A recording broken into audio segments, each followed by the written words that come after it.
హ్యాపీగా ఉండండి. వాల్యూ బాగా వచ్చింది, పాజిటివ్గా వచ్చింది. జాగ్రత్తలు తీసుకోండి అన్నీ చెప్తాము. ఇప్పుడు ఇంతవరకు ఎట్లా పాజిటివ్గా ఉన్నారో అట్లనే పాజిటివ్గా ఉండాలి, సరేనా? హ్యాపీగా ఉండాలి, ఓకేనా? మీ బేబీ వస్తుంది కదా, హ్యాపీగా ఫీల్ అవ్వండి. ఇంకా అనుమానంగా ఉన్నారా? సో మీ బేబీస్ని క్రియేట్ చేసిన సార్ మేడం వాళ్ళకు కూడా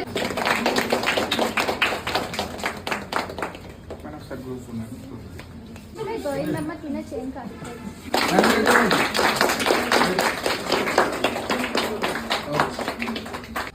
ఫిబ్రవరి వస్తే 10 years కంప్లీట్ అవుతుంది. మేము గత కర్నూలులో ఈ హాస్పిటల్ ఫస్ట్ టైం ఇప్పుడు రావడం. ఒక 10 lakhs దాకా ఖర్చు పెట్టుకున్నాం, అయినా అక్కడ ఏం ఫలితం రాలేదు. మాకు క్లినిక్ కూడా కాలేదని ఏం చెప్పలేదు అక్కడ వాళ్ళు. ఇక్కడికి వచ్చిన తర్వాత మీకు ఇట్లా ఏం చేస్తే వస్తుంది అనేది క్లినిక్స్ ఇచ్చినారు.